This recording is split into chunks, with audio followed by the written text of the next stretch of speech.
Smart math solution YouTube ও Facebook চ্যানেলে আমার প্রিয় ছাত্রছাত্রীদের জানাই অসংখ্য ধন্যবাদ এবং নতুন যারা এই চ্যানেলে যোগদান করেছ তাদেরকে অসংখ্য প্রীতি ও শুভেচ্ছা। আজ আমি এক নতুন নিয়ম নিয়ে হাজির করেছি, নবম শ্রেণীর বৃত্তের পরিধি। এখানে দুটো মোস্ট ইম্পর্টেন্ট প্রশ্ন আছে যেটা পরীক্ষাতে খুবই আসে। তোমরা মনোযোগ সহকারে ভিডিওটি সম্পূর্ণভাবে দেখতে থাকো। প্রথম যে প্রশ্নটি 196 বর্গ সেমি ক্ষেত্রফলের বর্গাকার পিতলের পাত থেকে 4টি সর্ববৃহৎ বৃত্তাকার পাত কেটে নিলে প্রতিটি বৃত্তাকার পাতের পরিধি কত? উত্তরটি দেখে নাও কিভাবে তোমরা করবে। বর্গাকার পাতের বাহুর দৈর্ঘ্য বের করে নেবে। ক্ষেত্রফল আছে 196, সেটাকে রুট করবে, বর্গমূল করবে।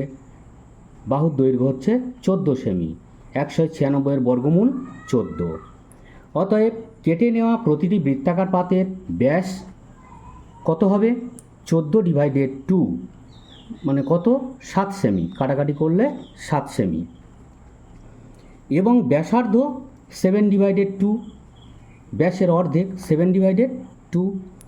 অতএব বৃত্তাকার পাতের পরিধির সূত্র কি? 2πr। 2 ইন্টু পায়ের মান 22/7 গুণিতক আরের মান, আর মানে ব্যাসার্ধ 7/2 ইকুয়াল টু 7 কেটে গেল, 2 কেটে গেল, 22 সেমি। অতএব প্রতিটি বৃত্তাকার পাতের পরিধি 22 সেমি।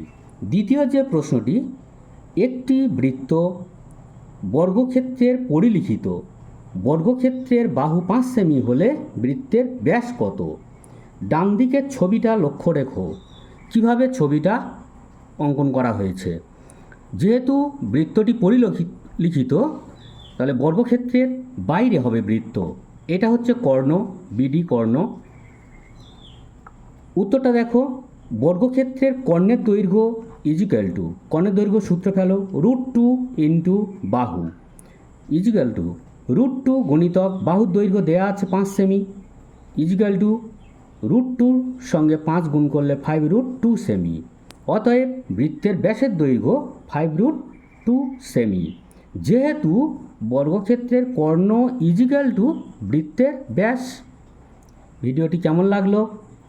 যদি ভালো লেগে থাকে তাহলে লাইক এবং বন্ধুদের মধ্যে শেয়ার করে দিও এবং চ্যানেলটি সাবস্ক্রাইব করে রেখো যাতে আরও উন্নত মানের প্রশ্নগুলো তোমাদের কাছে সহজে পৌঁছে যায়।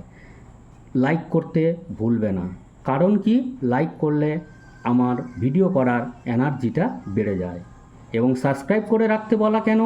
যাতে প্রশ্নগুলো তোমাদের কাছে সহজে পৌঁছে যায়। ধন্যবাদ।